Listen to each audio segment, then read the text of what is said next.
Queridos hermanos y amigos, gusto de saludarles y también agradecer al Señor que podemos estar una vez más con ustedes para compartir, para acercarnos a la palabra del Señor y ver de qué forma el Señor siempre nos está hablando, alentando, dándonos fuerzas y dándonos ánimo y convicciones para seguir adelante en este caminar aquí en la tierra para que cuando Él nos llame, nos encontremos sirviéndole a Él. ¿Mm? Ok, vamos a leer la palabra del Señor el día de hoy, allí en el libro de Apocalipsis, capítulo 14, los versículos 12 y 13. Repito, Apocalipsis 14, los versículos 12 y 13. Dice así el libro de Revelación. Aquí está la paciencia de los santos, los que guardan los mandamientos de Dios y la fe de Jesús. Y oí una voz que decía desde el cielo: escribe, bienaventurados de aquí en adelante los muertos que mueren en el Señor. Sí, dice el Espíritu, descansarán de sus trabajos, porque sus obras con ellos siguen. El tema que queremos compartir en el día de hoy con ustedes es morir en el Señor, morir en el Señor. Las Sagradas Escrituras son la fuente, la base, el fundamento por el cual nosotros los creyentes, los cristianos, los hombres de fe, construimos, armamos y desarrollamos lo que es la enseñanza del Señor, la enseñanza de la iglesia. Y Dios ha puesto hombres y mujeres para que compartan las escrituras, instruyan al pueblo de Dios y de esa forma el pueblo del Señor se mantenga firme en los principios fundamentales de la fe. Ahora, cuando escudriñamos más en detalle lo que es el origen de la muerte, tenemos que decir que es la sentencia de parte de Dios hacia el hombre que no cumplió la orden del Señor de comer de ese árbol de la ciencia del bien y del mal que Dios le había dicho que no debía comer y que él comió, y la sentencia del Creador se dio sobre su vida, la cual decía: si comes, ciertamente morirás. Ahora, dentro del avance de la revelación bíblica, las consecuencias de la muerte son la separación del hombre de Dios por toda la eternidad. El mismo pasaje de las Escrituras muestra que Dios expulsó, sacó de allí del huerto del Edén a Adán y Eva y les dio instrucciones sobre llenar la tierra, sojuzgarla y hacer todo lo que ya había el Señor planificado. Así también hay una solución al tema de la muerte. Es el Señor Jesucristo quien dice: yo soy la resurrección y la vida. El que cree en mí, aunque esté muerto, vivirá. Etimológicamente podemos decir que la palabra muerte tiene que ver con la separación del hombre de Dios. Pero en el pasaje que le hemos leído y compartido el día de hoy, encontramos algunos beneficios, en este caso, de morir en el Señor. Algunos beneficios de morir en el Señor.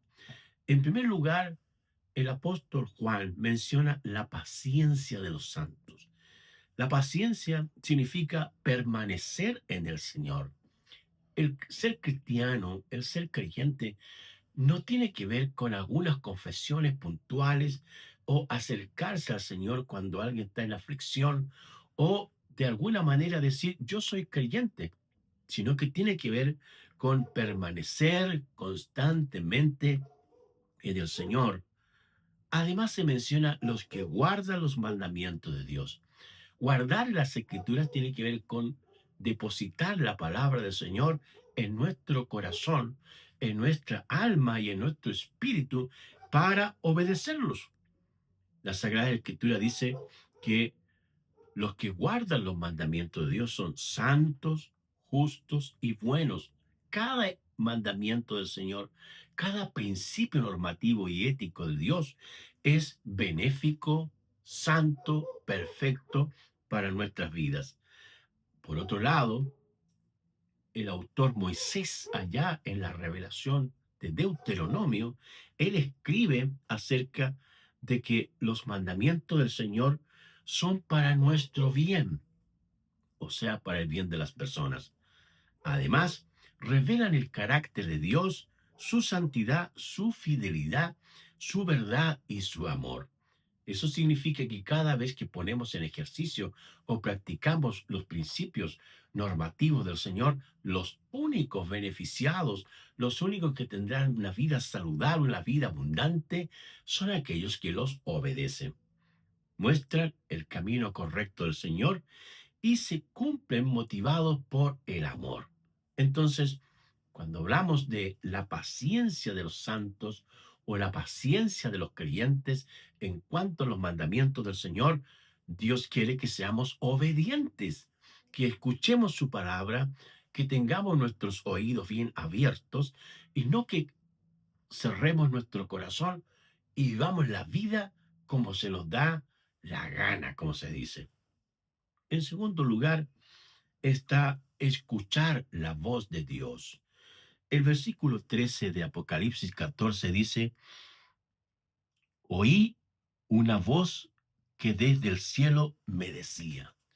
Cuán importante es distinguir la voz de Dios de la voz de los hombres y la voz de los demonios o del diablo.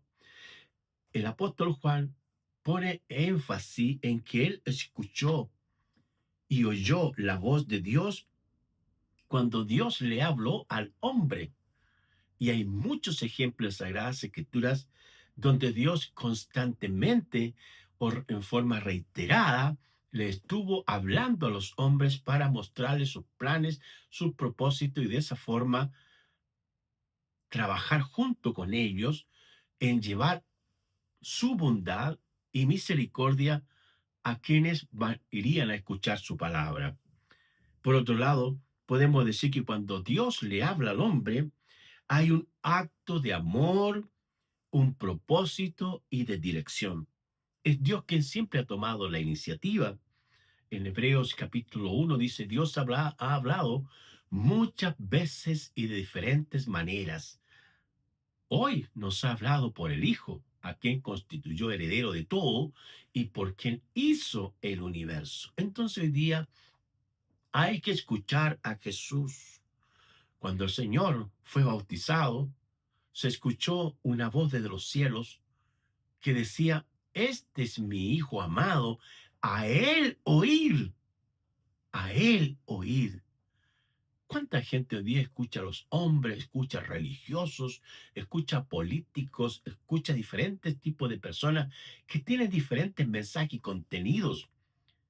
Pero todos ellos son mensajes imperfectos, subjetivos y que pueden que traigan un bien temporal. Pero el Señor, con su voz y su palabra, será una bendición, una luz para el camino y una respuesta a aquellas situaciones que podemos estar viviendo. Así también, la voz del Señor son palabras que dan vida. Quiero leerles algunos pasajes, como por ejemplo, el Evangelio de Juan en el capítulo 6, Evangelio de Juan en el capítulo 6, el versículo 63. El espíritu es el que da vida. La carne para nada aprovecha. Las palabras que yo les he hablado son espíritu y vida. La vida del Señor es distinta a la vida natural, humana, existencial, terrenal. El autor Juan utiliza la palabra griega zoe y se refiere a vida de calidad, vida abundante, vida espiritual. Esa es la acción maravillosa de Cristo, de que cuando él hablaba, su mensaje no era un mensaje terrenal, sino que era un mensaje divino, celestial y espiritual que afectaba y construía dentro del espíritu de la persona la vida de Dios, que es la vida duradera, la vida de calidad, la vida de la excelencia, la vida perfecta en el Señor. En Isaías capítulo 55, este gran profeta también escribe hablando de el valor que tiene, en este caso, la palabra del Señor. Vamos a ver Isaías capítulo 55, versículos 10 y 11. Porque como desciende de los cielos la lluvia y la nieve, dice, y no vuelve allá, sino que riega la tierra y la hace germinar y producir, y da semilla al que siembra y pan al que come. Así será mi palabra que sale de mi boca, no volverá a mí vacía, sino que hará lo que yo quiero, y será prosperada en aquello para que la envíe. Qué maravilloso la palabra del Señor. Es vida, es luz y produce frutos, frutos abundantes. Santiago capítulo 1, en el versículo 12, el apóstol Santiago dice algo bien interesante respecto de lo que es la palabra de Dios. Vamos a leerlo. Santiago, aquí llegamos a Santiago. Capítulo 1, versículo 22. Pero sed hacedores de la palabra y no tan solamente oidores, engañándoos a vosotros mismos. Podemos escuchar la voz de Dios, que es dulce, que es verdadera, que es poderosa, pero puede que ese acto de oír, de atender, no pase realmente más allá de producir cambios en nuestro espíritu. Dios siempre nos ha hablado y nos hablará, y lo que Él desea es lo mejor para nuestra vida en el contexto del trabajo, del matrimonio, de los hijos, y tenemos que estar atentos a eso que dice el Señor. Y en tercer lugar está la bienaventuranza. Veamos el libro de Apocalipsis, que fue usado como base para nuestro mensaje en el día de hoy. En Apocalipsis capítulo 14, versículo 13 dice, oí una voz que decía del cielo, escribe, bienaventurados en aquí en adelante los muertos que mueren en el Señor. Sí, dice el Espíritu, descansarán de sus trabajos porque sus obras con ellos siguen. La bienaventuranza es la palabrita griega Makarios, que significa 7 veces feliz.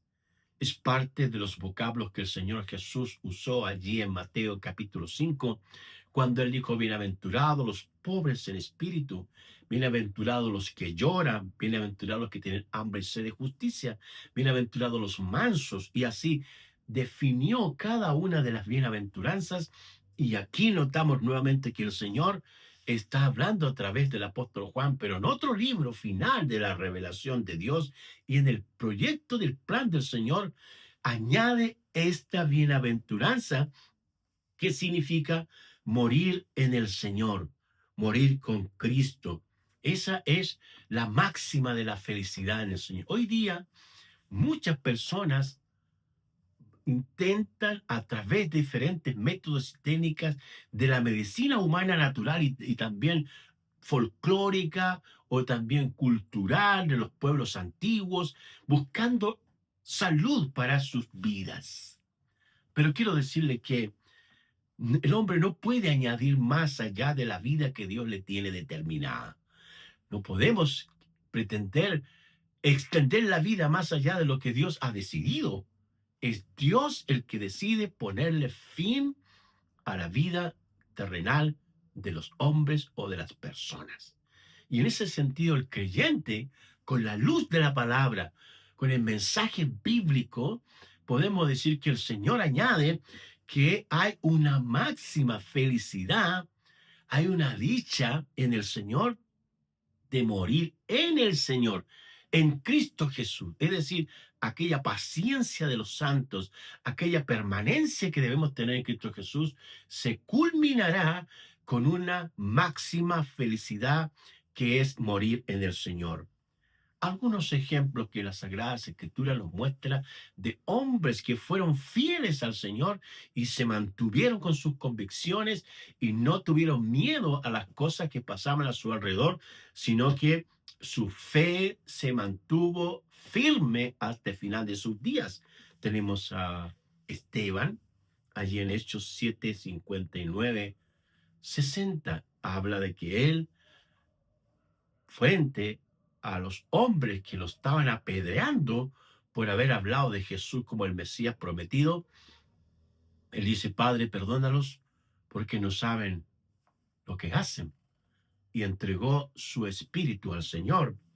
Tenemos también a Jacobo, hijo de Zebedeo, en el Nuevo Testamento, que murió por causa de las primeras persecuciones violentas y agresivas del pueblo judío y también después de los romanos. Tenemos a Moisés, allá en Deuteronomio 34:5, donde el Señor lo llama al monte Nebo, lo llama al monte allá, y el Señor le dice: muere ahí, pero previamente tiene que dar instrucciones y traspasar el cargo del liderazgo a Josué. Tenemos a Simeón en el Nuevo Testamento, cuando él ve a Jesús que ha ahí nacido y ha sido llevado al templo para ser presentado. Y este hombre, Simeón, lleno del Espíritu, dice: hoy puedo morir en paz. Bendito sea el Señor. Bendito sea el Señor. Juan añade acá, dice: bienaventurados los que mueren en el Señor. Sí, dice el Espíritu, ¿ve? El Espíritu Santo hablando, porque Él es Dios todopoderoso y Él es el que habla a nuestras vidas y deja bien en claro que la bienaventuranza de morir en el Señor es la máxima dicha o felicidad que los creyentes podemos recibir de parte del Señor. Añade algo que dice que descansarán de sus trabajos. Significa que el fruto y el impacto de lo que Dios ha hecho por medio de sus vidas no terminan, sino que seguirán o se mantendrán presentes hasta la obra del Dios Todopoderoso. Aquí en Hebreos hay un pasaje, en Hebreos 6:10, vamos a leerlo. Hebreos 6:10 dice: porque Dios no es injusto para olvidar vuestra obra y el trabajo de amor que habéis mostrado hacia su nombre, habiendo servido los santos y sirviéndoles aún. Todo lo que hagamos por la obra del Señor, por el hermano en Cristo Jesús, por tenderle la mano a alguien que nos pide que nosotros podemos ayudarle, Dios lo tiene presente. Dios no lo va a olvidar. Por eso no debemos cansarnos de hacer el bien, porque a su tiempo segaremos. Seamos creyentes, fieles al Señor, mantengamos la fe alta, la moral alta, la vida ética de manera alta, de acuerdo a los estándares y modelos que tenemos en las Escrituras, y de esa forma llegará el día en que el Señor nos va a llamar y vamos a ser bienaventurados porque vamos a morir en el Señor. Padre, en el nombre de Jesús te damos gracias por tu palabra. Bendice, Señor, nuestras vidas, danos tu fuerza, llénanos con tu Santo Espíritu, que la paz de Cristo gobierne nuestras mentes y corazones, y tu nombre sea glorificado donde tú seas manifestado. Muchas gracias te damos, Padre, en el nombre de Jesús. Oramos por quienes están enfermos y pedimos que tu Espíritu, que es Dios, sane a los enfermos. No importa qué enfermedad tengan, Señor, tócales y sánalos por el poder del Espíritu Santo, porque tú eres el que sana hoy a los enfermos, Padre. Oramos en el nombre de Jesús y te damos muchas gracias. Amén. Que Dios les bendiga.